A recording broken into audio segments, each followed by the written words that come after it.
Doctor Babasaheb आंबेडकरांच्या 135व्या जयंतीच्या निमित्तानं आज पहिल्यांदा मी बाबासाहेबांच्या स्मृतीस नतमस्तक होऊन वंदन करतो।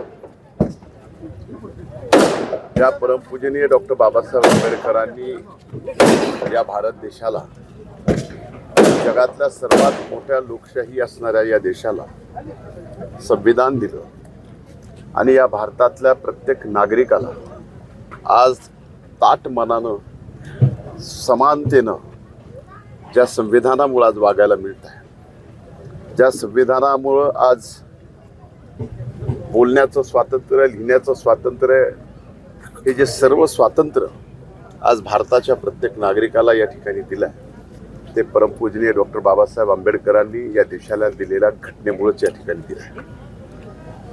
आजपर्यंत आणि इथून पुढेही परमपूजनीय डॉक्टर बाबासाहेब आंबेडकरांनी दिलेल्या या घटनेला कुणी वाईट नजरेनं सुद्धा बघणार नाही। याबाबत मला तर विश्वास आहेच, पण एक निश्चित आहे की या घटनेमुळं आज तुम्हाला आम्हाला जे स्वातंत्र्य मिळालंय, ते स्वातंत्र्य खऱ्या अर्थानं लोकशाही आणखीन बळकट करण्यासाठी आपण सर्वांनीच या ठिकाणी वापरलं पाहिजे।